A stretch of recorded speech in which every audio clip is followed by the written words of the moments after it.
In the 2014 annual meeting of Jehovah's Witnesses, Mark Sanderson, a member of their governing body, made these comments about an article appearing in the 1922 Golden Age magazine. It was published by Jehovah's Witnesses, and is now called Awake, a companion to the Watchtower magazine. He said, Well, now, back in 1922, the Golden Age carried a very fascinating comment. Here's what it said. Very, very far-sighted. Someday, each individual may carry in his vest pocket his own private wireless telephone, through which he can receive reliable news from various parts of the earth and communicate at will with private individuals wherever they may be.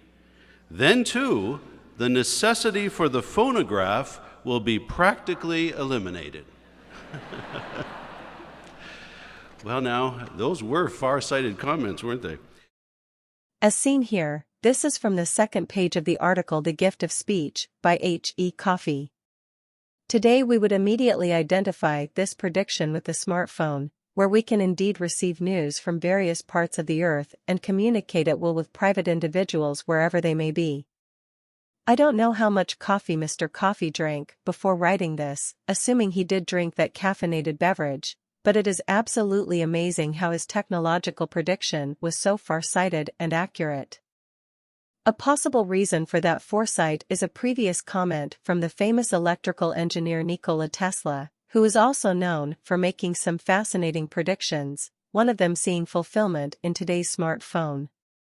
His first prediction appeared in the October 1909 edition of Popular Mechanics, under his article as quoted from the New York Times, Wireless of the Future.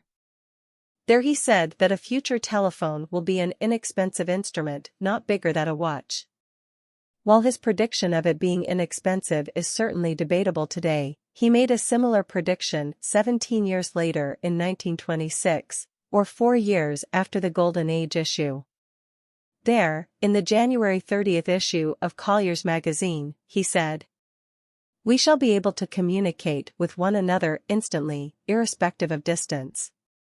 Not only this, but through television and telephony we shall see and hear one another as perfectly as though we were face to face, despite intervening distances of thousands of miles, and the instruments through which we shall be able to do his will be amazingly simple compared with our present telephone.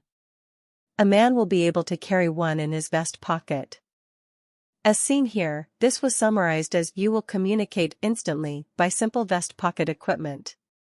Considering the similarities between the April 26, 1922 issue of the Golden Age and Tesla's 1909 prediction, later repeated in 1926, I imagine it is possible that Mr. Coffey was familiar with Tesla's 1909 prediction, and perhaps Tesla was familiar with the 1922 Golden Age article, especially seen in his reference to vest pocket used earlier by Coffey.